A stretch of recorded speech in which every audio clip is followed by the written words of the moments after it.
அனைவருக்கும் வணக்கம்.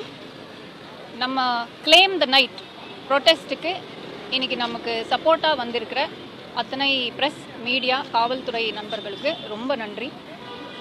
எனக்கு சப்போர்ட்டிவாக டே ஒன்லேருந்து நான் இந்த போஸ்ட் போட்ட உடனே எனக்கு டே ஒன்லேருந்து சப்போர்ட்டிவாக இருந்த நவீன நங்கையார் ஃபவுண்டேஷனோட founder managing director Uma Maheswari அவங்களுக்கும் டாக்டர் சிங்க தமிழச்சி அவங்களுக்கும் இந்த போஸ்ட் பார்த்து நானும் இதில் வாலண்டியராக வரேன் அப்படின்னு சொல்லி நம்ம ஆக்ட்ரஸ் சோபனா அவங்களுக்கும் ரொம்ப நன்றிகள்.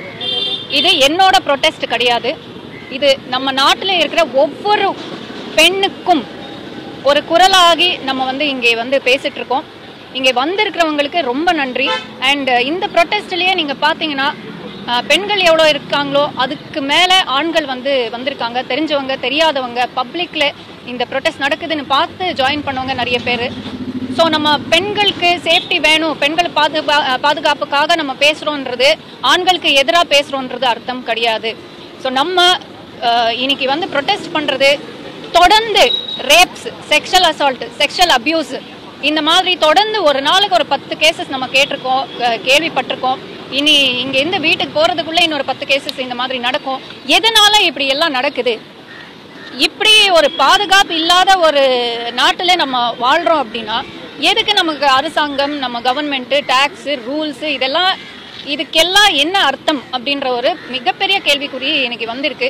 குடும்பத்துக்குள்ளேயே இந்த மாதிரி ஒரு 6 மாத குழந்தைக்கே குடும்பத்தில் பாதுகாப்பு இல்லை, சொந்த அப்பாவே ரேப் பண்ணியிருக்காங்க. இங்கே நம்ம தமிழ்நாட்டில் புளியந்தோப்பில் 10 கிளாஸ் படிக்கிற பொண்ணை 5 வருஷமாக வச்சு சொந்த அப்பாவே ரேப் பண்ணியிருக்காங்க.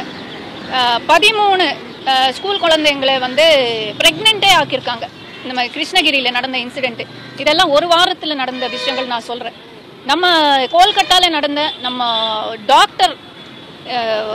டாக்டருக்கு நடந்த இந்த கொடூரமான ஒரு கொலை, ஒரு ரேப் கேஸ்னால தான் நமக்கு ஒரு ஐ ஓப்பனிங் மொமெண்ட்டாக இருந்து அன்றைக்கி நான் எனக்கு வந்த சிந்தனை என்னன்னா, எவ்வளோ நாளைக்கு நம்ம பேசிட்டே இருக்கோம், சரி ஒரு போஸ்ட் போடுவோம், ஒரு ஸ்டோரி போடுவோம், அவ்வளோதானே, ஒரு காமன் மேனாக என்னால் இவ்வளோ தானே பண்ண முடியும், இதுக்கு மேலே நம்ம என்ன பண்ண முடியும் அப்படின்னு ஒரு நோக்கத்தில் தான் நான் இந்த ப்ரொட்டஸ்ட் பண்ணலான்ற ஒரு இனிஷியேட்டிவ் எடுத்தேன்.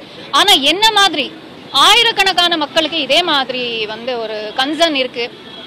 இந்த மாதிரி தொல்லைகள் நடந்துட்டுருக்கு, நம்ம வீட்டில் நடக்குது, நம்ம சுற்றி நடக்குது, இதுக்கான ஒரு முடிவு எங்கே அப்படின்ற ஒரு கேள்விக்குறியோட தான் நம்ம எல்லாருமே இன்னைக்கு எல்லாருக்குமே இந்த ஒரு கேள்விக்குறி தான் இருக்குது. ஸோ இதுதான் நம்ம பிளக்கார்டு வச்சுருக்கோம். இதுதான் நம்ம ரொம்ப நாளாக கேட்டுட்ருக்கோம், ஹேங் த ரேபிஸ்ட், ஹேங் த ரேபிஸ்ட்ன்றது. பத்தாது, ஹேங் பண்ணுறாங்க எப்போ? 7 வருஷம் கழிச்சு, 10 வருஷம் கழிச்சு. இதெல்லாம் ஒரு நியாயமா அப்படின்றது? எத்தனை பெண்களோட எத்தனை பொண்ணுங்களை நம்ம பலி கொடுக்கணும்? ஒரு லா, ஒரு சட்டம் இருக்குது, மேடம் சொன்ன மாதிரி சட்டம் எல்லாம் இருக்குது, பொண்ணுங்களுக்கு பாதுகாப்பான நிறைய லாஸ் இருக்கு. ஆனால் ரேப்ஸ் ஸ்டாப் ஆகுதா?